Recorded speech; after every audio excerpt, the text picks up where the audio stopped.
¿Qué tal? ¿Cómo les va? Les damos la bienvenida a una nueva edición de La Última Página y antes de empezar tengo un pequeño texto, una pequeña cuarteta que me llegó de España en honor al último programa sobre el Siglo de Oro. Ajá. Para presentar a Porrini. Romance del de la Blanca Cabellera. Cabalga don Sebastián Porrini, de noble cuna el buen señor, en la mano la espada y en el brazo domado el azor. Y en su bizarra hidalguía gobierna ya su escaño de inefable conductor. ¿Cómo le va, Porrini? Sorprendido. No, esto sí que es absolutamente, no lo sabía. Me llegó de un tal, un poeta de Montesa, una cuarteta. Sí, señor. ¿Sí? Así que le damos la bienvenida al querido Porrini, que esto no se lo esperaba. El azor, en el brazo el azor. El brazo del azor, claro. Y ceñida la espada, conquista el señor, posa su existencia en el escaño de buen conductor. ¿Qué va a ser? Esto es asombroso. Muy bien. Hoy estoy en bien, vena, digamos. No, bueno, basta de chácharas. Le damos la bienvenida nuevamente. ¿Cómo está? ¿Todo bien? ¿Todo bien? Se va bien. Acá estamos, contentos. Como siempre que nos juntamos a grabar. Quiero hablar de otro tema. Bueno, como decíamos... Entonces, ¿para qué? ¿Cómo se llama eso? Esto se llama La Última Página. Eso se llama interrumpir. ¿Sí? He sido... No me interrumpe, Ortega. No me interrumpe. He sido vapuleado. Claro. Sí, estamos seguramente, en un diálogo, gente. Por sí, favor. Reconozco que a veces me gusta copar la palabra. Bueno, pero alguien lo dijo una vez muy interesante. Yo soy más joven, entonces tengo ciertas prerrogativas. No he llegado a la edad provecta de después Porrini. Le pego. Después me caga pila. Claro, sí, exactamente. Así que, bueno, tengo la disciplina. La disciplina. Yo a veces me pongo un poco belicoso, beligerante, más que nada, cuando leo algunos comentarios que por ahí tienden a querer observar lo que se ve. Bueno, estamos perdiendo tiempo en pavadas. Vamos al tema. Una sola aclaración, por favor. No se molesten por eso. Perdón, es un diálogo. Y por ende, yo a veces veo que Diego le gusta intervenir en eso, y lo dejo, pero me parece estupendo. Yo también a veces le digo, perdón, Diego, discúlpame, una aclaración antes. No se sientan mal, por favor. Listo. Así que bueno, nada, es una pequeña... Muy bien. Un disclaimer. Exactamente. Hoy vamos a tocar, Seba, un tema, ¿no? Un poco lo anunciábamos en el programa que hicimos con Pablo, ese bellísimo proyecto, que lamentablemente tuvimos un problema horrible con el audio, los micrófonos fallaron, y nos lanzamos a grabarlo, y el ambiente era un ambiente sin libros, entonces nos lanzamos a tomar el audio desde el celular, desde el teléfono al que grabamos, y bueno, salió lo que salió. Agradecemos la enorme paciencia que han tenido y pedimos disculpas. Ya para la próxima vamos a mejorar el tema microfonil. Y un poco decía esto, ¿no? Influidos por ese programa, que lo anunciamos ese día, sí, señor. Tenemos acá un tema que no sé si calificarlo como esencial o como... pero es un tema que genera polémica. De entrada genera polémica. ¿Por qué genera polémica? Porque... a ver, quienes hemos estudiado literatura de manera formal, ¿no? En un profesorado, quienes hayan transitado por la universidad, seguramente habrán llegado a un punto en el que se hace una periodización de los tiempos históricos, de los períodos, etc. Sí. Un poco también movidos por cierta necesidad de ordenar la biblioteca. De alguna manera hay que hacerlo. Y sí, porque uno dice, bueno, no puedo leer a Dante en el mismo estante que Quevedo, por ejemplo. Claro. ¿no? Uno tiene que entender que hay una serie de contextualizaciones, coordenadas históricas, muy bien, culturales, políticas, que van configurando esto que llamamos historia, ¿no? La historia cultural, la historia social, la historia política, las edades del hombre y tal. Ya Hesíodo hablaba de las edades. Bueno. Y un poco llegamos a una suerte de axioma común, que es decir que hay periodos que comienzan en la Edad Antigua, ¿sí? En la prehistoria, perdón, en la Edad Antigua, la Edad Media, alta y baja, la Edad Moderna, la Edad Contemporánea o el posmodernismo y tal. Exactamente, la posmodernidad, sí. Y uno toma un manual, cualquier manual de historia de la literatura o de historia, si se quiere, y empieza a encontrarse con que hay como una serie de hechos fundantes, ¿no? La Edad Media empieza en tal periodo la caída de Roma claro. termina con la caída del Imperio Romano de Oriente, Constantinopla, y ahí comienza la Edad Moderna con el descubrimiento de América, con la imprenta de Gutenberg y tal y tal. Yo siempre digo, 1453 se despertaron un día, claro, estamos de pronto, en la Edad Moderna. Hoy, ayer era la Edad Media, feliz año nuevo, estamos en la Edad Moderna. Claro. Y no es así, ¿no? Y dentro de ese fárrago de confusiones, no digo confusiones, de simplificaciones, tenemos que pensar que en rigor hay hechos y circunstancias que van preanunciando los periodos. Sí, señor. Y no olvidemos también que esto de la periodización es producto de un estudio posterior, sobre todo del siglo XVIII, XIX. Sí, claro. Y ahí nos metemos en un punto que es interesante y polémico, como bien decíamos, que es el problema del Renacimiento, ¿no? Porque casi sin ningún tipo de ambaje se dice que de la Edad Media al Renacimiento hay una serie de hechos de la Edad Media a la Edad Moderna hay una serie de hechos que van preconfigurando esa nueva edad. Que como bien dijiste, ¿no? La caída de Constantinopla, la llegada de la imprenta, la reforma luterana, ¿no? Este cambio de la visión teocéntrica a una visión antropocéntrica, antropocéntrica, bien digo, el regreso a ciertas formas clásicas y tal y tal. Y ahí es donde entramos en un pequeño dilema, que es decir, ¿qué es el Renacimiento? Claro. No solamente como movimiento artístico o como instancia, sino un punto de transición en el que se han hecho lecturas muy confusas, lecturas muy simplistas o que buscan simplificar el problema, y nos vamos a encontrar que en rigor hay algunos aspectos que tendríamos que revisar, sobre todo en el ámbito del arte, en el ámbito de la política y, por supuesto, en el ámbito de la literatura. Sí, señor. ¿No? Porque ese pasaje del Renacimiento al Barroco, qué notable, ¿no? Y al Rococó y luego al Neoclasicismo, parece muy fácil, ¿no? Decir, bueno, Quevedo era barroco, bien. El Greco era manierista barroco, si seguimos la línea de Arnold Hauser. Pero ahí tenemos un problema. ¿Qué hacemos con el Renacimiento? Claro. ¿Qué cantidad de confusiones nos llevan a pensar que el Renacimiento fue un periodo de esplendor en el que se olvidó la Edad Media y se dio paso a la modernidad? Claro. ¿No? Digo, entre las muchas afirmaciones que se hacen, el Renacimiento es el encuentro del espíritu del hombre como centro de la tierra. El Renacimiento es el renacer, la rinachitá, del arte clásico grecorromano, grecolatino.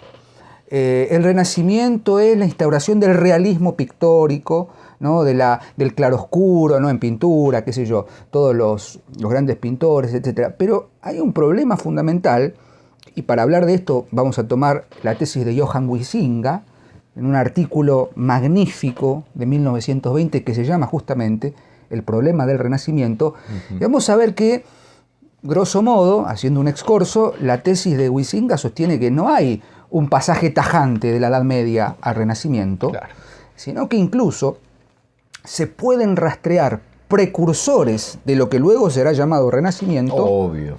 Ya en el siglo III, fin del siglo II, en el Trecento. ¿Sí? Ya Dante, Petrarca, tienen plantean elementos en la literatura que luego van a ser recuperados por el Renacimiento. Que se dio en llamar el humanismo. El humanismo, ¿no? Y ahí tenemos, ¿no? una cuestión. Se suele decir que el Renacimiento es un periodo de transición entre el siglo XV y el siglo XVI, ¿no? Y ahí decir, ¿no? Como que en 1400 dijeron, bueno, muchachos, hoy empieza el Renacimiento, vamos a renacer. Todo, vamos. Y después, más adelante, me gustaría discutir qué es renacimiento, qué es lo que renace. Claro. No sé, Seba, si querés... No, totalmente de acuerdo con tu introducción, conforme totalmente con la introducción. Digo, si te parece, vamos a los temas. Tenemos varios, por eso.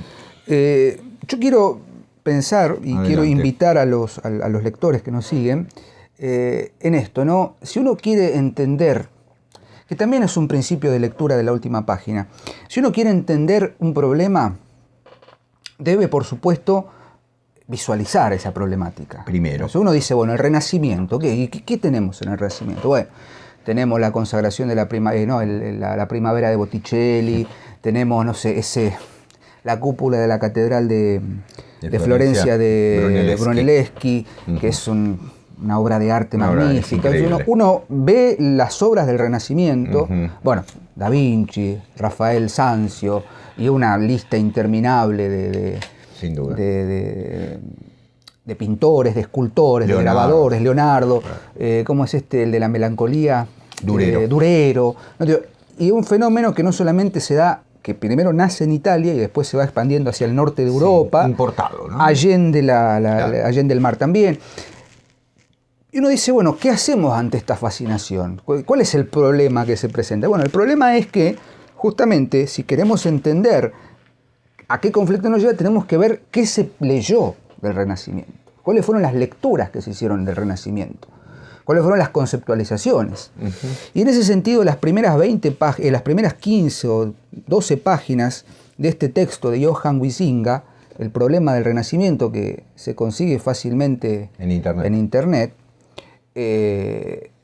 Es un ejercicio y es el arte de la historiografía concienzuda, no del revisionismo histórico, sino de pensar la evolución de los hechos históricos desde un sistema muy concienzudo y muy profundo. Porque lo que hace Huizinga es recorrer, partir de una base, de qué es lo que se dice del Renacimiento. Del Renacimiento se dice que, lo que dijimos anteriormente, bueno, qué se ha leído o cómo se ha leído el Renacimiento. Entonces ahí partimos de las conceptualizaciones de Voltaire, de Giorgio Vasari, Exacto. de Jules Michelet, De Burckhardt. de Jacob Burckhardt, ¿no? Y Claro. lo que va haciendo Huizinga en este artículo, que no lo voy a reproducir porque me va a salir muy mal, digamos, resumir lo que dice Huizinga, conviene leerlo, es llegar a un punto neurálgico, ¿no? Es decir, olvidemos, dice Huizinga, que el Renacimiento es solamente el renacer de la cultura clásica. Olvidemos que el Renacimiento es un movimiento totalmente antinómico en relación con la Edad Media. Olvidemos que el Renacimiento es la Ruptura y manifestación, sutura, como claro, dice. ruptura y sutura, como dice Fara. Olvidemos que el Renacimiento es el descubrimiento del ser humano como centro del mundo y por ende la pulverización o digamos el olvido de toda presencia de la divinidad. Claro. ¿Sí? De ahí hace Huizinga tiene un par de afirmaciones que son realmente interesantes. Por ejemplo, ¿no? Retoma los antecedentes de Cimabue y de Giotto, ¿no? Estos pintores italianos que van pasando un poco del retablo medieval, ¿no? De la pintura medieval, con esos colores casi bizantinos, ¿no? Esos colores muy asociados con el dorado, con colores brillosos, y van de alguna manera anunciando una nueva forma de comprender la estética. Exactamente. Y después, bueno, Miguel Ángel y tal. Pero observen lo que dice Huizinga sobre el problema del Renacimiento directamente. Porque es bastante largo el artículo, así que lo tengo marcado acá, disculpen. Muy bien, perfecto. ¿Cuál es la tesis fundamental de Huizinga? Acá está. El planteo es el siguiente. La Edad Media fue en todo un periodo de pensamiento sintético, de hondo sentido de comunidad. La auténtica esencia de la cultura medieval fue la idea de la construcción colectiva. El arte tenía conciencia de que su tarea consistía en dar forma a las ideas más excelsas, no por vana complacencia y deleite personal, sino para dar suprema expresión a lo que a todos afecta. Y avanza. Todo arte visual, en la Edad Media lo está diciendo, o sea, está tomando el arte de la Edad Media, Huizinga. Todo arte visual estaba subordinado a la arquitectura y era simbólico y monumental. La imitación de la realidad natural jamás fue el objetivo final. Todavía se conocía y aplicaba el secreto poder formativo de las proporciones geométricas. El auténtico espíritu medieval se expresó triunfalmente en la catedral románica y aún en el gótico primitivo y en el mosaico bizantino, así como en las realizaciones intelectuales de Tomás de Aquino y en los símbolos del misticismo. Y acá hay que hacer una nota al pie, confrontar con la lectura de Fulcanelli. El secreto de las catedrales, el misterio de las catedrales. Sí, señor. Eso se está planteando Huizinga, después de haber hecho 20 páginas de una exégesis profunda de las lecturas que se han hecho de la Edad Media, del Renacimiento en relación con la Edad Media. Está diciendo, cuidado cuando pensamos que la Edad Media es oscuridad, y es reconvención, y es, solipsismo, y es sufrimiento, y todo es... No, señor. El concepto del arte medieval, arte sagrado, dirá, por ejemplo, Martin Links, también lo planteará Ananda Coomaraswamy, ¿no? La transformación del arte en naturaleza en la Edad Media, sobre todo en las regiones más orientales, no es simple y llanamente algo críptico y algo alejado de la esencia del ser humano. En todo caso, sí está alejado, podríamos hipotetizar, del realismo inmediato. Sí. ¿No? Está bien. ¿Por qué? Porque es simbólico. Claro. Entonces, sobre esa base, lo que plantea, sigo leyendo a Huizinga, es lo siguiente. La tabla, ¿no? el retablo medieval, abandonó totalmente dicha relación. El cuadro se convirtió en adorno y mercancía, en curiosidad distinguida, en lugar de fragmento de un organismo espiritual. El naturalismo y el individualismo, a los que se considera características propias del Renacimiento, no son otra cosa que mórbidos síntomas de un gran proceso de degeneración. Bueno. Porque, ¿qué pasa contextual y culturalmente en el Renacimiento? Claro, empieza la figura del genio, del ingenio, del pintor absoluto, del mecenas, empieza a consolidarse la burguesía, empieza a consolidarse la idea de que uno puede poseer un cuadro, los Medici, por ejemplo, por supuesto. Uno puede poseer una galería, poseer un pintor. Puede ser un pintor, un escultor, claro. Trabajar de ello. De hecho, Brunelleschi se sabe que era un competidor, el tipo se presentaba a las competencias de arquitectura y las ganaba, y ganaba dinero por ello. Entonces, el arte, en el Renacimiento, empieza a convertirse en mercancía. Claro, claro.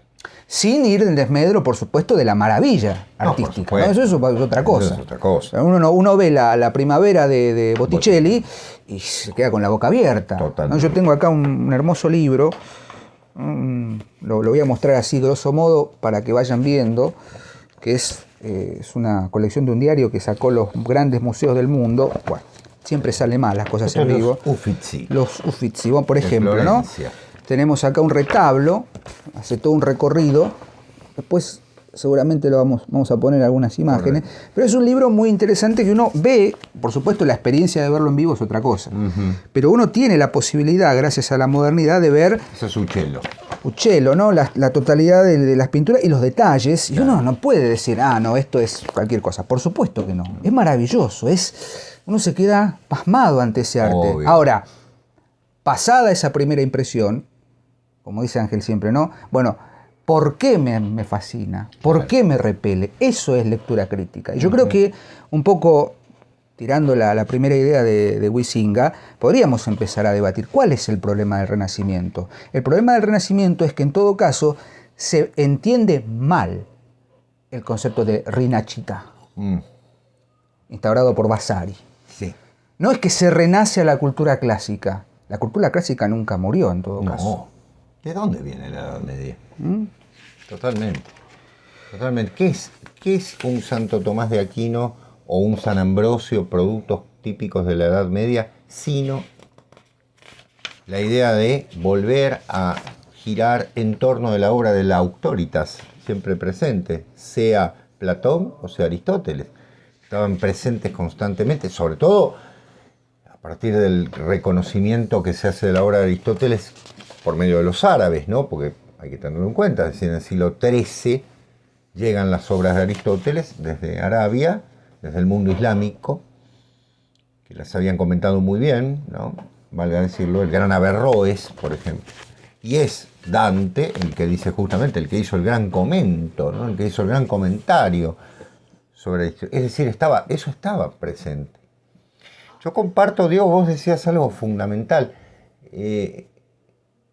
Creo que el punto, hay una palabra que quiero usar que la tengo anotada, y que es la Edad Media religa y el Renacimiento desliga, ¿no?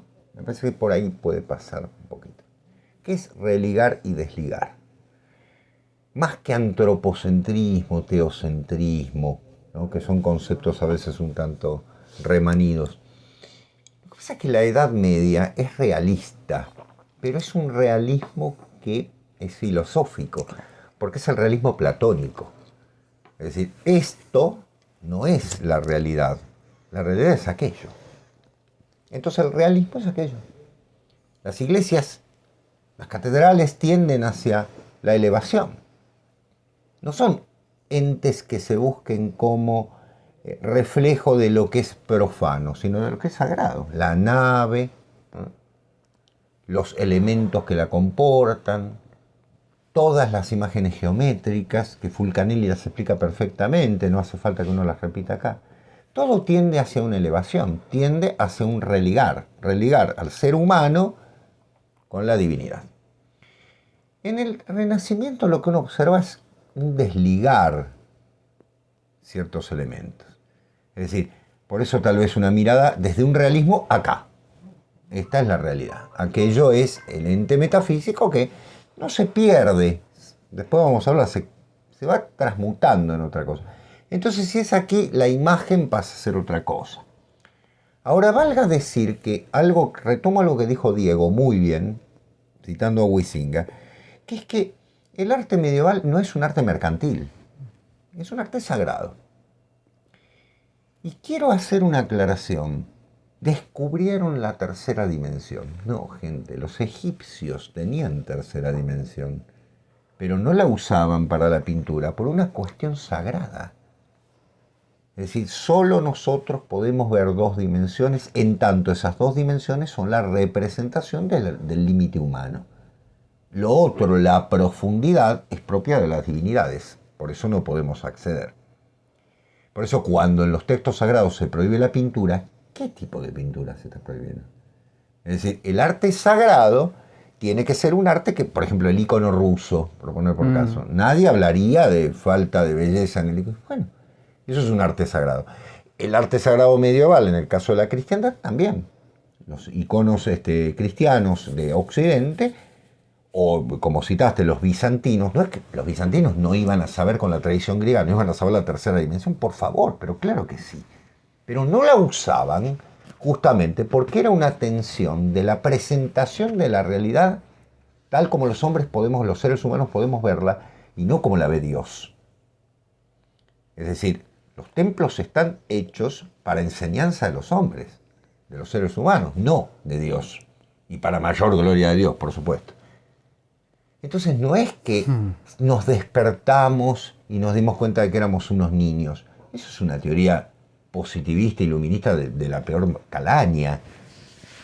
¿Sí? El hombre medieval era un hombre perfectamente, ¿cómo decirlo?, perfectamente culto en sus mejores expresiones, como hoy en día, como en el siglo XVIII, como en el siglo 48 a.C. Es decir, había de todo.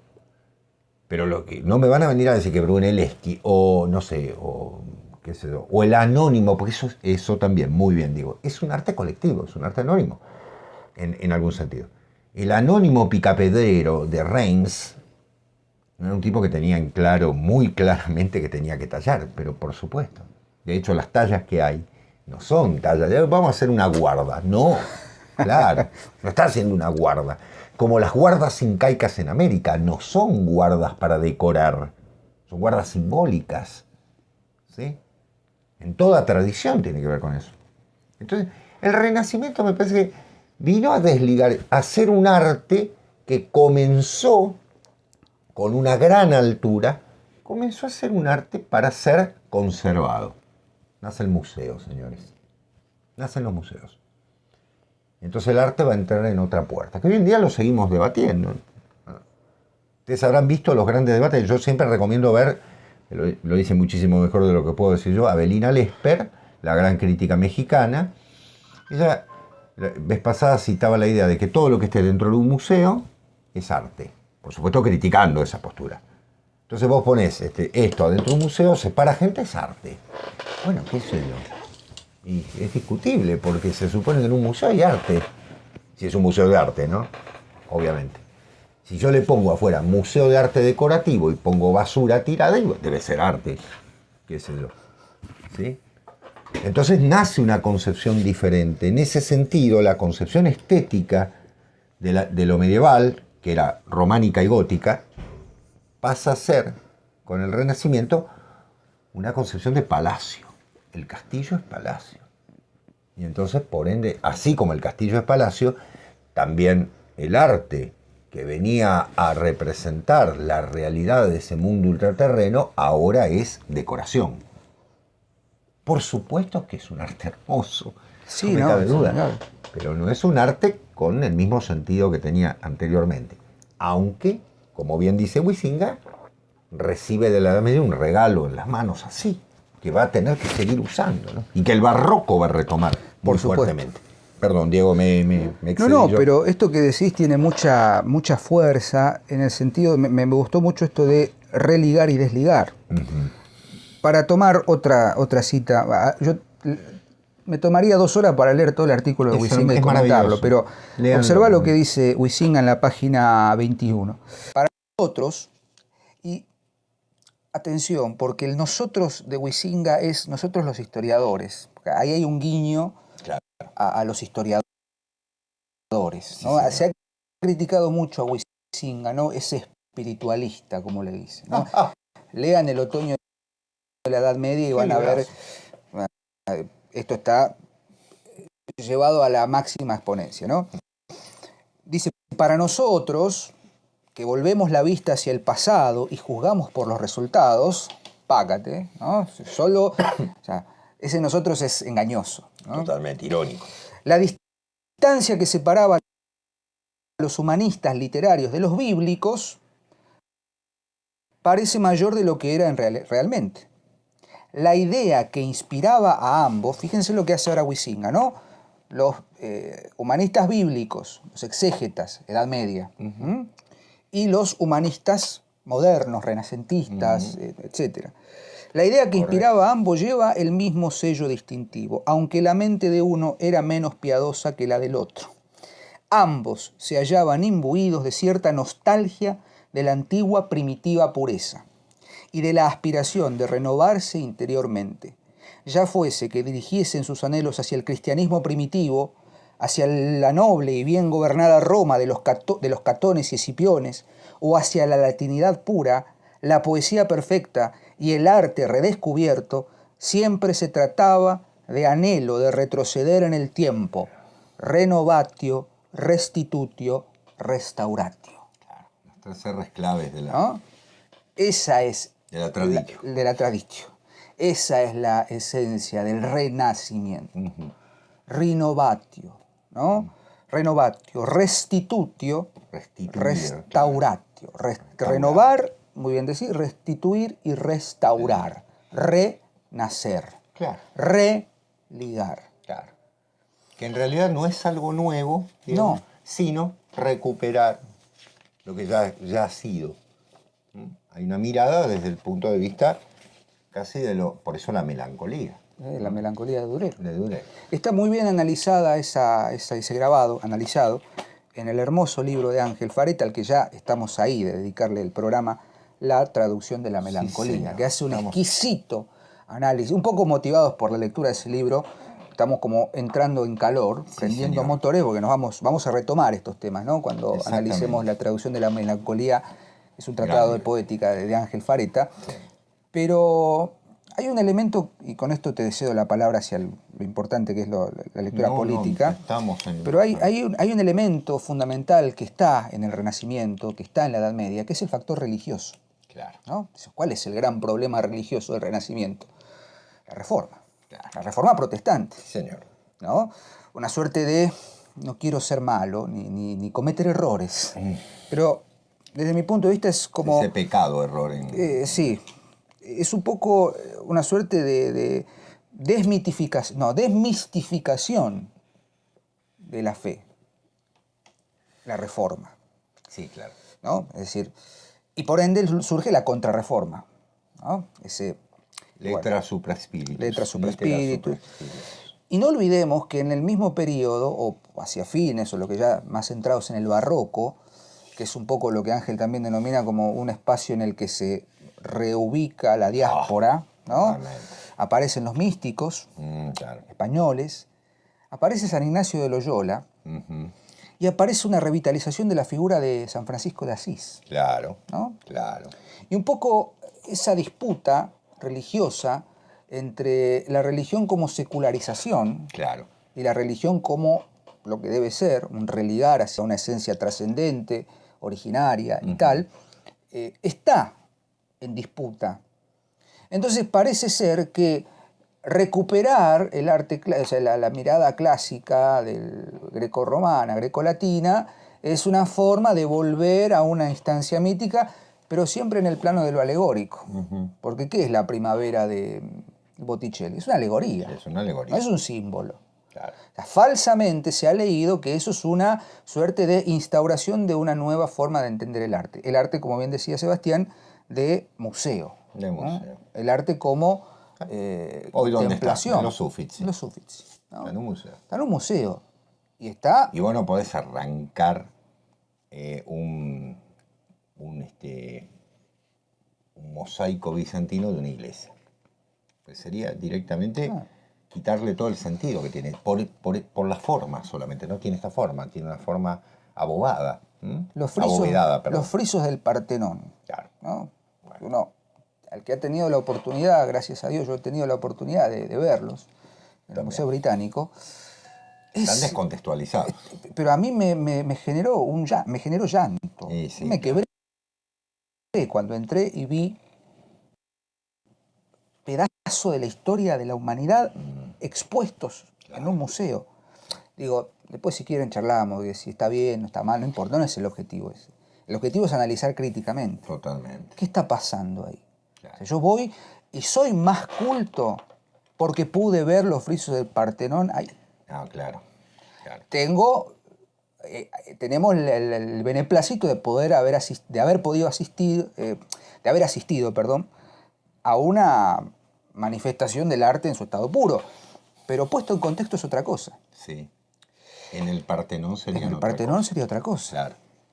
Fíjate cómo continúa Huizinga, algo que me parece maravilloso, y ya te dejo. Sí, dale. El Renacimiento fue un cambio de marea. Bien. La imagen que refleja la transición de la Edad Media a los tiempos modernos es, como podría ser de otro modo, no la de una revolución de una gran rueda, sino la de una prolongada sucesión de olas que ruedan sobre una playa, cada una de las cuales se rompe en lugar y en momento diferentes. Por doquier, las fronteras entre lo viejo y lo nuevo son diferentes. Cada forma cultural, cada concepto se transforma a su propio tiempo y nunca la transformación abarca a todo el complejo de la civilización. Claro. ¿No? Es decir, ojo con decir que hay un cambio rotundo. Hay una suerte de anuncio de que hay algo que esta imagen de las olas que rompen en lugares distintos, ¿no? Hay algo que se está diluyendo. Sí. Entonces, Huizinga llama la atención sobre esto. O sea, el problema del Renacimiento no es un problema de historia solamente. No. No es un problema de arte. Cronología. No es un problema de arte solamente. Es un problema de historia, también de arte, también de cultura, pero sobre todo de visión del mundo. De visión del mundo. Exacto. Entre la visión medieval... Hay algo que se quiebra. Se quiebra, digamos, ¿no? Exactamente. Que tiene que ver con muchas cosas. Tiene que ver con una visión del mundo, como bien decís, Diego, y una pérdida de cosmovisión. Sí. Es decir, ¿por qué? Bueno, acá me voy a poner un poquito más. Porque si renace Grecia y Roma, para que renazca la cultura grecolatina, tiene que renacer la cultura grecolatina total. Y eso es imposible. ¿Qué quiero decir? Que habían pasado 1500 años de cristianismo. Entonces, ya no sé si tiene sentido. Ya no podemos ser puramente paganos. O sea, no sé si en el fondo no hay algo de moda en este sentido. El paganismo aceptado ¿cómo? El cristianismo lo aceptó, el catolicismo, mejor dicho, no el cristianismo. El catolicismo lo acepta como una forma de decoración de... ¿sí? Entonces se aceptan los carnavales, se acepta toda esa cosa pagana, bien, que se venía aceptando desde hacía tiempo. Pero en el Renacimiento se recuperan esas divinidades que se ven pintadas, por ejemplo, estoy pensando en los grandes pintores italianos cuando pintan los Bacco y demás, pero son, ¿qué? Decorativos. Porque ya no pueden volver a ser lo que fueron, divinidades con fuerza. ¿Sí? En ese sentido retomo lo que dice Calazo. El erizamiento que produce la presencia de Dionisos es un erizamiento que se produce dentro de una determinada cosmovisión mítica. El cristianismo vino a traer otra y ya no entra en ese sentido. Entonces queda, lamento decirlo, como un elemento decorativo. ¿Sí? Mucho de lo grecolatino pasa a... Alguien dijo, Santo Tomás bautizó a Aristóteles. Lo que ya había hecho San Agustín con Platón. ¿Sí? Habían bautizado los grandes pensadores griegos. Y en realidad los grandes pensadores griegos hay que meterlos en la cosmovisión griega, en la cosmovisión mítica griega. Pues están dialogando con eso. Ellos dialogan con eso, no dialogan con el cristianismo. ¿Sí? Que después sean útiles para tal... Ok, está perfecto. Y de hecho los grandes medievales lo hicieron. Pero no se puede traer así, porque si no es un cadáver. Estamos arrastrando un cadáver. ¿Sí? En ese sentido, en el Renacimiento hay muchos elementos interesantes a ver que son la presencia constante de ese optimismo en el hombre, que se ve en la gran pintura, la luz, ¿cierto? La iluminación, la perfección y demás. La perfección renacentista del hombre, porque también es una lectura que ellos tenían de lo que eran los antiguos, como las tenemos todos, ¿no? Hoy en día tenemos una lectura de los renacentistas que no sé si era la del hombre del Renacimiento. Tratamos de acercarnos, pero bueno. Y que tiene que ver con ese optimismo del hombre fuerte y todopoderoso, que puede todo. ¿Sí? Y me parece que hay una serie de elementos, Diego, a tener en cuenta. Fíjense, vamos a hablar de las contradicciones, o si se quiere, de las paradojas del Renacimiento. La primera, vamos por partes. Este es el mundo real. Por ende, aquí hay que hacer el paraíso. Por ende, aquí hay que organizar las sociedades. ¿Dónde se dio el Renacimiento? Lo dice Huizinga y él, en algún modo, lo critica, pero a la vez lo avala. Y se dio en ciudades italianas ricas, en las que había ¿qué? No había nobleza y había burguesía. La burguesía no tiene antecedente noble, por ende, ya no le interesa su pasado pintar eso, sino pintarse así, en igualdad de condición con Dios. Ahí hay un concepto de soberbia, si se quiere, ¿no? Es decir, ¿qué hay en una pintura renacentista? Ustedes me dirán, alguien ya sé lo que me va a responder. Sí, pero en San Vitale, en Ravenna, está pintado el gran Teodosio, con la esposa, con Irene, están pintados haciendo el ritual. Son los emperadores, son los que nombran al patriarca, discúlpenme. Es como pintar al patriarca. ¿Sí? En cambio, una cosa es pintar un mercader en un templo. Son cosas diferentes. ¿Sí? O sea, cuando yo quiero ser pintado en esa situación, es ponerme en igualdad de condiciones en un ámbito sagrado.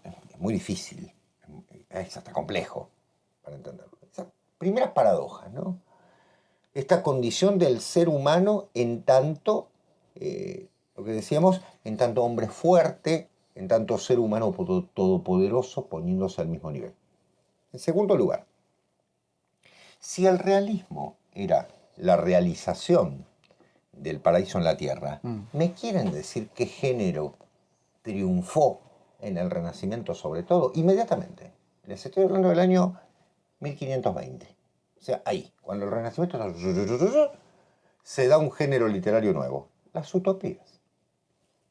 San Tomás Moro, o Santo Tomás Moro, como ustedes quieran, Campanella, escriben las primeras utopías. O sea, el mundo ya no es lo que, entonces me derivo a la fantasía. Para el hombre medieval no existían las utopías. Para el ser humano medieval, lo que existía era la trascendencia, no la utopía. Utopía es algo que no tiene lugar, que no se puede realizar. La trascendencia sí se puede realizar. Esa es la diferencia que quiero marcar. ¿Me explico? Cuando Dante escribe la Divina Comedia, está diciendo eso es la trascendencia. No está diciendo una utopía. Es una lectura equivocadísima que tuvieron en el siglo XIX muchos, Rossetti, por ejemplo. No el querido Marcelo, sino Dante Gabriel. Exactamente, el padre de Dante Gabriel. Los prerrafaelitas. Exactamente. Eran Cristina. fundamentalmente la idea de que Dante era un socialista utópico, escuchen bien, un socialista utópico que venía a plantear una sociedad. Bueno, está bien. Usted es un bolchevique católico. Sí, totalmente. Bueno, si eso tiene sentido, ¿no? O sea, Dante es un hermetista utópico, en fin. Yo leía a todos esos caballeros cuando hice el estudio sobre Dante y me parece estupendo, porque digo, qué riqueza la de Dante, ¿no? Que da para todo esto. Pero hay dos señores que quiero nombrarte, Diego, los tengo acá. Uno se dedica a la política, y es casi el padre de la política. Y el otro se dedica a educar, es un gran pedagogo, a educar a los hombres de la época. ¿Por qué? Porque ante el nuevo orden sociopolítico, económico, cultural, todo, pongan todos los adjetivos después de orden, ¿sí? Algo pasa. El ser humano ha cambiado. El Estado no puede sustentarse sobre la imagen de Dios. Ya no es Dios el que unge al rey, sino que es fundamentalmente el que se fundamenta en el poder que tiene. Me estoy refiriendo, como ustedes sabrán, a El Príncipe de Maquiavelo. Esta es mi edición antigua del Príncipe de Maquiavelo. Maquiavelo fue un genio, ¿sí? Les aclaro que nunca dijo el fin justifica los medios, ¿no? Sino que lo sugiere. No es la frase literalmente así. ¿Y qué es el padre de la ciencia política? ¿Por qué? Porque lo que hace Maquiavelo es algo que hace un hombre del Renacimiento. El Estado no tiene fundamento metafísico, ya se arruchó, ¿no? Entonces, el Estado tiene que sustentarse en el poder de la qué. ¿De qué? Que hasta hoy en día lo seguimos manejando. En el monopolio de la violencia. La coerción. Exactamente. El príncipe, dirigido a un príncipe que nunca lo leyó, ¿sí? A un Medici que jamás lo leyó, este florentino genial, tantas veces repudiado, fue el hombre que mejor vio su época. Dijo, frente al desastre que se puede llegar a hacer desde un lado o de otro, tiene que haber un orden que se sustente en la tierra y que sea la de la idea de un poder de violencia absoluto en manos de uno. El príncipe estará en el poder mientras tenga ese poder. El texto del príncipe es corto, es breve, ¿sí? Ustedes saben que Maquiavelo era un gran escritor. Por otra parte, su obra de teatro La Mandrágora, la recomiendo, es una joyita, ¿sí? Pero la idea clave de Maquiavelo es que, por eso ahí está lo renacentista, es que nosotros, el pecho salido para decir ahora, Dios ya no tiene nada que ver con esto. Es el creador del Estado laico. Es decir, esta idea de que, de hecho, se ha escrito mucho sobre la personalidad de Maquiavelo y se dice que Maquiavelo era católico, iba a rezar y demás, pero por costumbre. Claro, por costumbre, quedaba bien, ¿no es cierto? Imagínense, en la Italia del siglo XVI, vamos a cuidar la forma. Pero en realidad Maquiavelo se sustenta toda la primera parte del príncipe. Es un análisis de las ciudades romanas, diciendo, el príncipe tiene que poner, príncipe lo llama, y está hablando, en realidad su idea es república, ¿no? Está hablando de un príncipe en tanto el princeps, el que está primero, el que tiene que tener el poder y se lo está dirigiendo claramente a un Medici, ¿no? ¿Para qué? Para decirle, su poder se va a sustentar en tanto usted sepa reconocer el enemigo. El enemigo nos mira primero, como era Diego. El enemigo nos ve primero. Nos ve primero. El concepto del, digamos, la teoría de Ángel. Claro, esa es la idea. Nosotros tenemos que, quien tiene el poder tiene que manejarlo con toda, incluso hasta hacer que el pueblo no crea lo que cree que es. Ahí viene lo maquiavélico, ¿sí? Que muchas veces es el gran adjetivo, ¿no?, que se le aplica a lo maquiavélico. Ah, claro, porque voy a engañar. No. Claro, las intrigas palaciegas, Totalmente. las intrigas parlamentarias. Totalmente. Porque Maquiavelo ya dijo una cosa, cortó algo, la metafísica. Dijo, señores, ¿eh? Y cortó otra cosa, que es lo que muchas veces molesta a muchas personas. La moral. La política no es moral. Lo siento. Lo siento por los que han leído ese hermoso libro de Albert Camus que se llama Política y Moral, ¿no? Lo siento por los que creen que pueden, pero en realidad Maquiavelo, su realismo, el realismo, digamos, con los pies en la tierra, ese realismo miserable, si se quiere, perdón por la expresión, él dice, no es el bien y el mal lo que se está peleando, es la conservación del poder. Y para conservar el poder, el fin justifica los medios. Es decir, hago lo que sea. ¿Sí? Tengo que engañar, engaño. No existe el engaño en Maquiavelo, en ese sentido. Existe el arte política. ¿Sí? El arte política es mantener el poder. Su mejor lector fue Napoleón. Sí, los Exacto. famosos comentarios de Acá Napoleón están, al príncipe la de edición Maquiavelo. que tengo tiene todos los comentarios de Napoleón. Son más de 700 notas. O sea, Napoleón se tomó el trabajo de ver y ver y ver. ¿Qué descubre Napoleón? Descubre que Maquiavelo le está diciendo a él y a todo el que lo lea, lamentablemente fue leído un poco más tarde, que para mantenerse en ese poder hay que olvidarse de ciertas cosas. ¿Sí? Acá no tiene que haber consejos moralinos, es lo opuesto. Y el concepto de desligar lo metafísico y desligar lo moral de la política la convierte en una ciencia nueva, en una disciplina nueva. Y eso es el arte del Renacimiento, crear ciencias nuevas, separadas de lo metafísico, de lo moral. Si ustedes se fijan en la Edad Media, lo digo siempre, claro que había ciencia, por favor, no eran, por Dios, ninguno me va a decir no había ciencia, hay. Los libros sobre ciencia medieval son enormes. Roberto Grosseteste, por poner por caso, ¿sí? Un gran físico de la Edad Media. Pero las 7 artes liberales, por llamarlas de alguna manera, estaban ligadas. Eso es lo que quiero decir, ligadas. Por eso hablé de desligar y ligar, y religar. Para la Edad Media había que religar. ¿Qué tiraste? ¿Una piedra? Entonces esa piedra tiene que tener un sentido dentro de lo que es el cosmos. Hoy en día, las miradas holísticas, ¿no? A veces han querido hacer pedestremente lo que ya los medievales habían hecho trascendentalmente. ¿Sí? En cambio, Maquiavelo dice, bueno, el problema de Dios está, aparte se está viviendo la reforma. Entonces, bueno, eso, de un lado, los problemas de Dios lo dejamos acá. El problema de la moral no me conviene, porque el bien y el mal no sirven para gobernar. Y por ende es la administración. Esa administración está delimitada. Eso es El Príncipe. Un libro genial. Un libro genial. Hay una gran parte histórica en él, pero cuando Maquiavelo pone su verba realmente sobre el consejo al gobernante, porque son esos, son consejos, son gobernantes, él está diciendo, señor, no tenés amigos, claro, no tenés amigos. Vas a tener toda la vida aduladores mientras tengas el poder en la mano. Bueno, no sé, no quiero dar nombres, ¿no? Pero todos. Sí, Diego, perdón. No, al contrario, digo, simplemente para complementar esto que decíamos anteriormente, ¿no? Adelante. La idea de secularizar, Claro. la idea del Estado laico que bien mencionaba, es decir, es funcional a la perpetuación del poder, que después en la modernidad, siglo XX, será llamado aparato represivo del Estado, ¿no? Luis Althusser, claro, por ejemplo. Claro.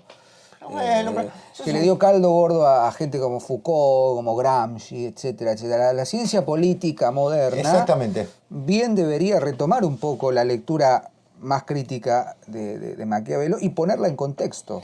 Exactamente. Es decir, lo que hay es, justamente, como bien decía Huizinga, un cambio de marea.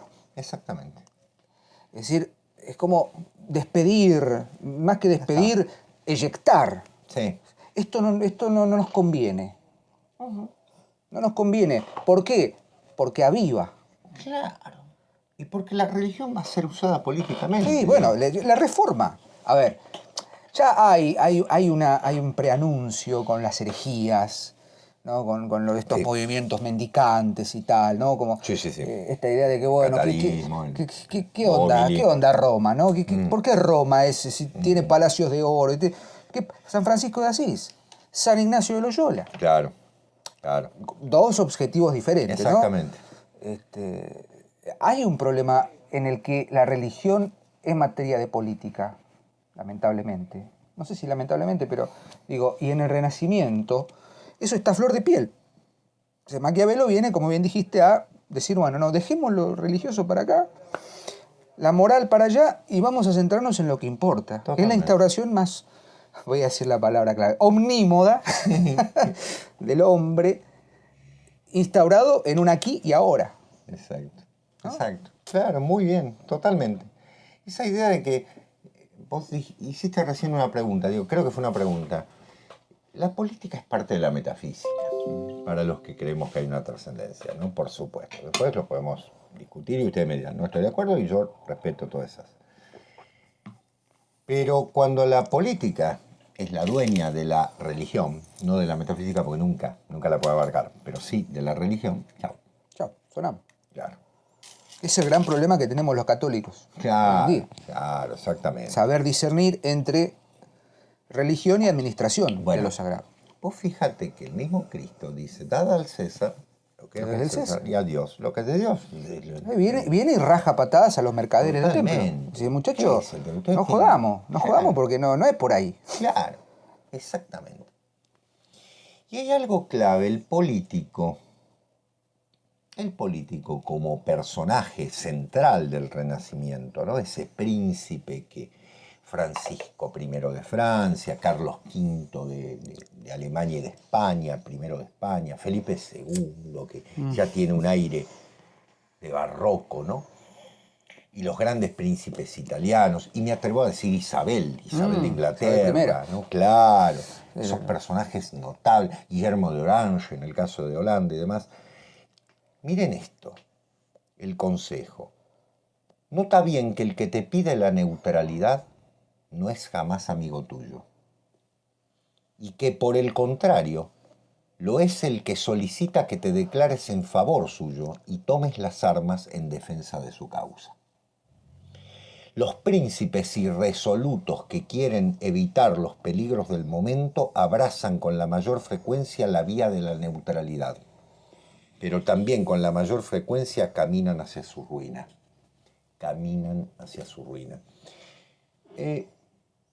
Vamos a leerlo simbólicamente, ¿sí?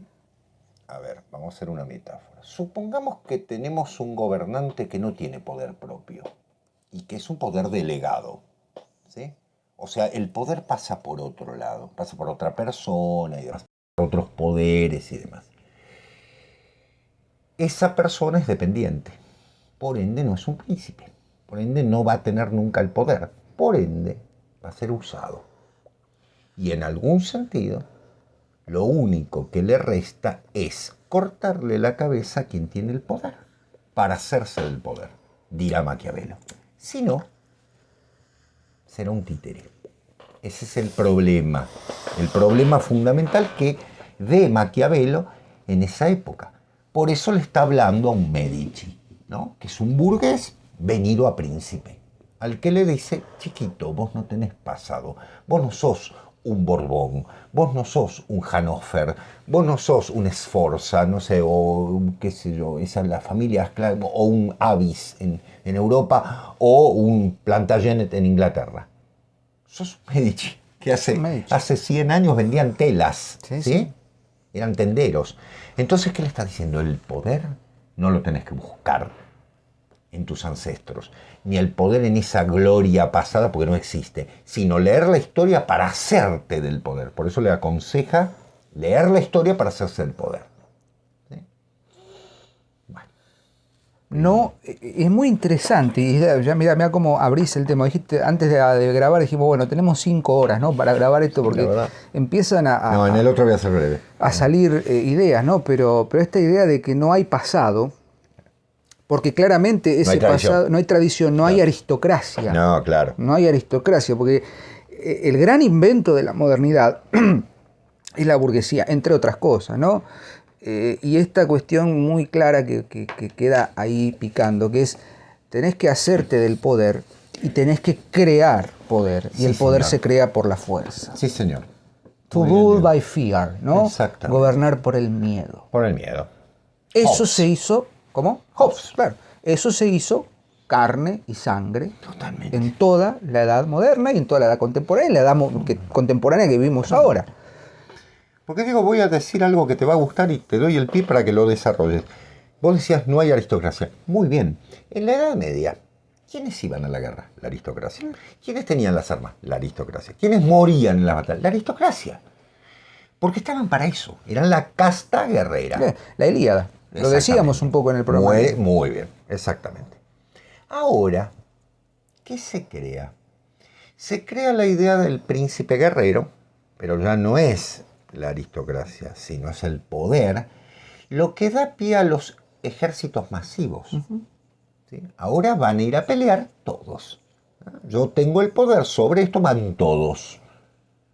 Si uno mira, no sé, una batalla medieval, se va a encontrar que había 10.000 caballeros ordenados contra 8.000 caballeros del otro lado ordenados.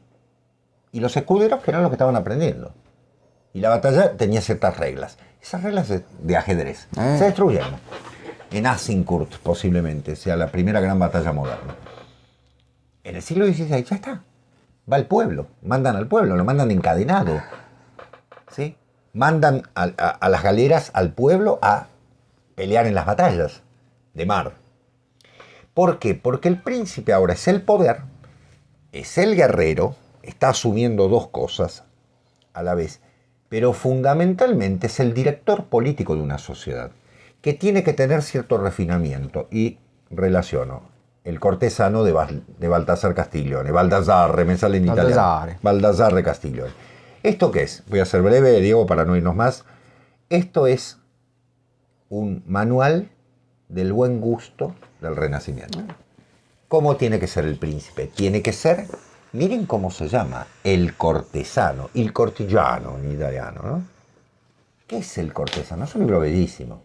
Es una serie de diálogos, ¿no?, de discursos que se van dando entre unos caballeros respecto de lo que un hombre renacentista tiene que... Entonces tiene que saber un poco de poesía, tiene que saber un poco de música, tiene que saber bailar. Ricardo III, ¿te acuerdas? Sí. Ahora, now, empiezas ahora genial, diciendo, ahora los caballeros bailan. Y él es deforme, él es un guerrero. Bueno, la manifestación absoluta de esto es la corte de...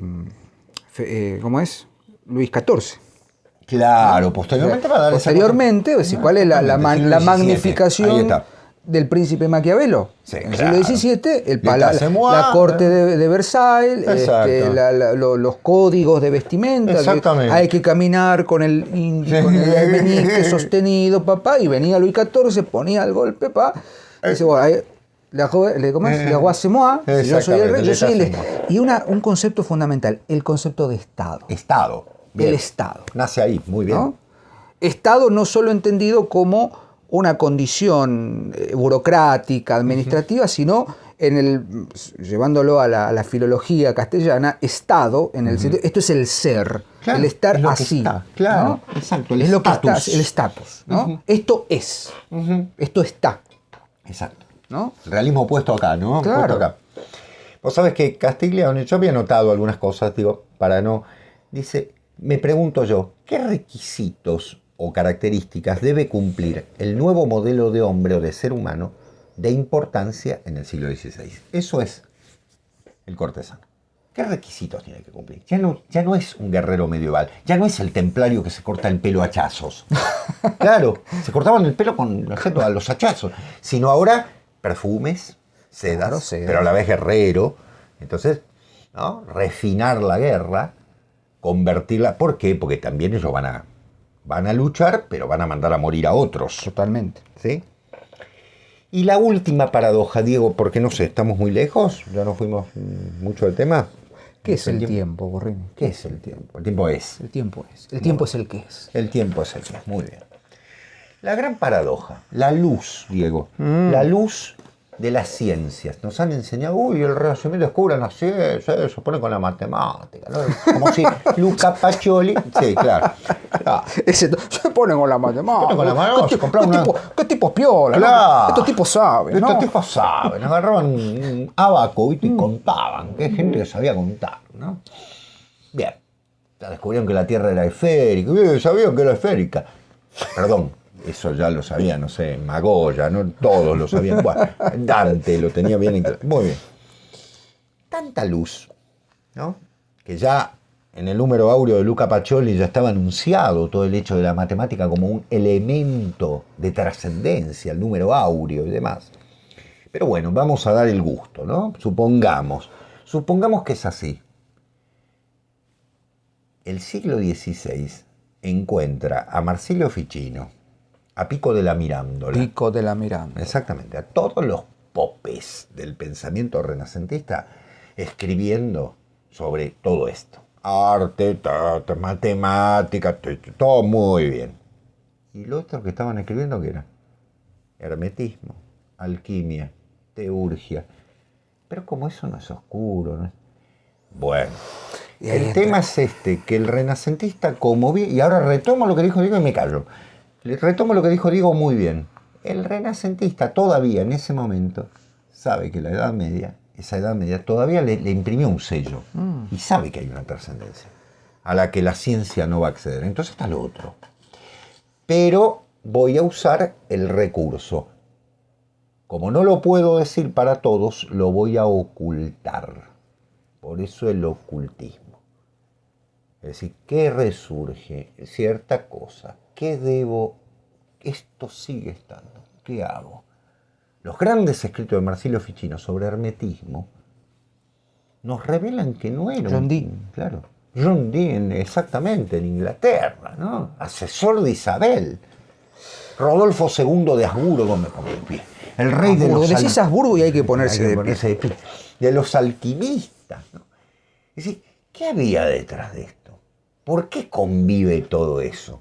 Felipe II, ¿no? El otro gran Habsburgo que tiene, ¿no es cierto?, toda esa tendencia, sí, la fe católica, salgamos a quemar gente, ¿no? Mandaba leña verde a todo el mundo, ¿no? Hacía los autos sacramentales, quemaba gente, quemaba. Iba con la antorcha. Iba así, una especie de rockero, pero terrible. Matando familia de pollitos a patadas, básicamente. Fue el primer kiss que hubo. Claro, ya lo fui baleando. Bueno, ¿qué pasa? Pero le ves el tipo... Tenía la biblioteca del Escorial. Si alguna vez vayan a ver lo que hay. O sea, y la fe, todo muy bien, todo muy lindo, la parte de teología, todo muy lindo. Yo que estuve, iba recorriendo y digo, perdón, pero todo esto es teología. Y la bibliotecaria me miró así como diciendo, no, señor, acá hay de todo. Le digo, ¿y hay alguna cosa? Sí, hay gran cantidad de libros de hermetismo, me dice. Mire usted, Felipe II leía esta cosa. Bueno, y los monjes que estaban ahí leían, claro, pero por supuesto. Sí, Diego, perdóname. ¿Por qué? Porque el gran engaño del iluminismo, ¿sí?, fue decir... Puso un microscopio donde tenía que poner una lupa, claro. Pero prendamos todas las luces. Claro. ¿No? Es decir, el concepto de fotografía, cosa que no suele pasar en este programa, porque tiene una iluminación de mierda, la que tenemos acá, pero ya está anocheciendo, entonces se va oscureciendo. Claro. Somos herméticos. Nos estamos ocultando. El gran engaño es pretender que la luz es omnipresente. Iba a decir omnímoda. Hay un comentario muy gracioso. Dice, este video, seguro apuestan cuántas veces Diego dice omnímoda en el video. Bueno, o de alguna manera. Digo, el gran engaño es pretender que el iluminismo, y esto lo hemos dicho y lo dice también Ángel respecto de la teoría del romanticismo, ¿no? Replegarse hacia la oscuridad para criticar la iluminación. El exceso de luz sobreexpone. Y me parece que el gran mensaje, no quiero decir mensaje, pero el gran problema que hay que desilvanar es que la luz no se muestra, la luz no se encuentra, la luz se busca. Hay que buscar la luz. En la oscuridad. Claro. En la oscuridad de los tiempos, ¿no? Digo, sí. ¿Te acuerdas? Ángel tiene una... Perdóname, soy yo el que lo estoy cortando. No. ¿Vieron? Ángel tiene una gran frase que dice, la voy a retomar porque viene al pie para esto. Él dice, Miguel Ángel sabía de pintura y Giuliano della Rovere, mi querido ancestro, sabía de pintura. Giuliano della Rovere, o sea, Julio II, sabía de teología. Miguel Ángel también. Los dos sabían. Entonces, vamos a dar vuelta al argumento. Como dice Ángel, Giuliano della Rovere sabía de arte y Miguel Ángel de teología. ¿Me explico? Claro. No es que era un tipo, che, acá poneme, ¿por qué no me pintás acá un cuadro con una vaca? No. El otro lo miraba y Miguel Ángel estaba pintando lo que de la Rovere sabía lo que iba a pintar. No porque se lo hubiese ordenado, porque Miguel Ángel sabía teología. ¿No? Cuando Miguel Ángel pinta la Capilla Sistina y pone 33 veces a Dante, algo está pasando. 33 veces lo puso. Y cuando pone un tipo con un medio ojo tapado, con un ojo tapado, está diciendo algo. ¿Qué podemos entrever? ¿Qué luz hay? ¿Qué es esto? ¿Por qué? ¿Por qué tengo un ojo oscurecido? Porque no puedo ver todo. Primera lectura, ¿no? Estoy haciendo la más llana. O cuando está el otro con la piel en la mano, ¿no? San Bartolomé, ¿no? Que está con la piel. ¿Qué estás diciendo? ¿Qué son esos mensajes? O sea, Miguel Ángel sabía de teología y sabía de hermetismo y sabía todo eso. Está en el Renacimiento. Entonces, bueno, tiene que haber luz. Pero vamos a mandar algún mensaje. Bueno, y, humildemente el aporte como para complementar, lo hemos dicho más de una vez, Shakespeare. ¿No? Hombre, en la Edad Media, en el Renacimiento. Yo discuto y voy a discutir con el concepto que tiene Hauser en el capítulo quinto, creo, de la segunda parte de Historia Social y Cultural del Arte, que cataloga a Shakespeare de manierista, a Shakespeare y a Cervantes de manierista. Y esboza, ¿no?, una retahíla de argumentos.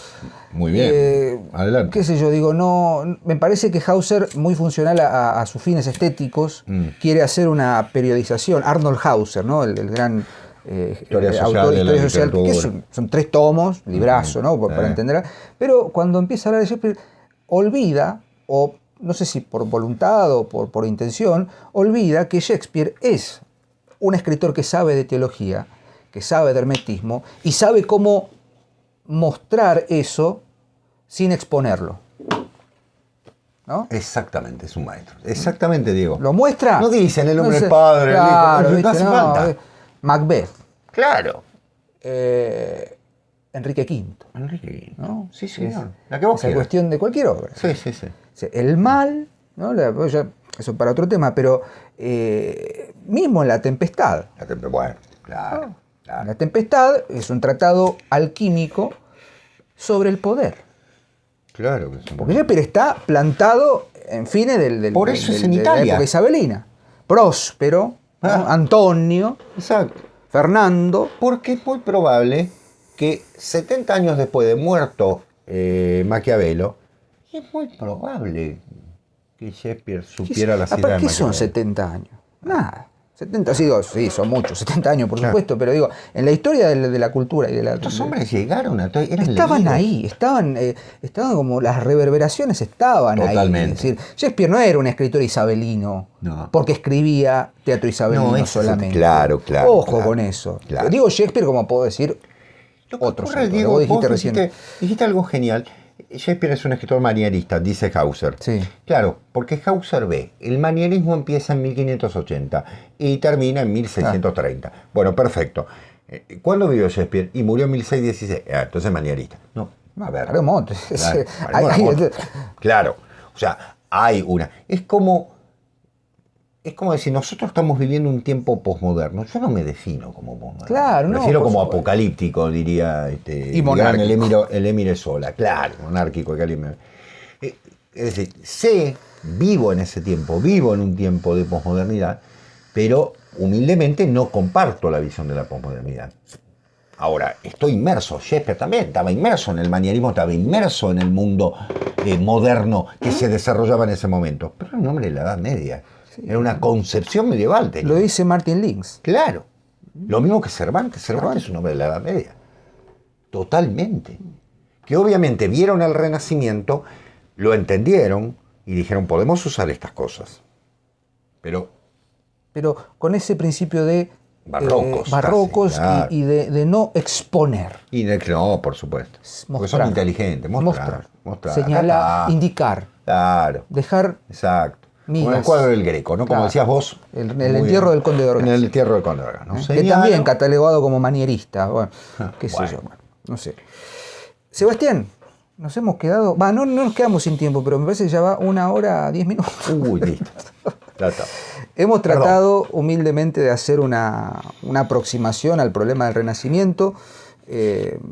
Huizinga, Maquiavelo, ¿cómo se llama? Castiglione, ¿no? Castiglione, sí, señor. Baltasar. Miré el de Baltasar. Y una serie de referencias, ¿sí? Que invitan a seguir leyendo, como siempre, ¿no? Esto no se pretende como un cierre, sino como una invitación a seguir leyendo. La iluminación es pésima, no importa. Lo que importa es que estamos acá como cada lunes, seguimos leyendo. Sebastián, te agradezco por el espacio Diego. siempre. Perdón por haberte cortado. Yo por haberte interrumpido. Tal vez el próximo lunes reciba más cuartetas, tal vez no. Hoy fui recibido, claro. Veremos cómo nos recibe el próximo lunes. Un soneto. Me manda a hacer porrín. Nunca Silva silbando, voy llegando al terceto. Gracias por estar ahí. Nos vemos el jueves. Ya prometemos que el hilo de Ariadna está de vuelta. Sí. Tal vez en algún momento nos tomemos un recreo. Estamos con ganas de tomarnos un recreíto prontamente. Así que gracias por estar ahí. Nos vemos. Que tengan muy buena semana. Y como siempre decimos, a seguir leyendo. Chao. Gracias, Dios. Adiós, gracias.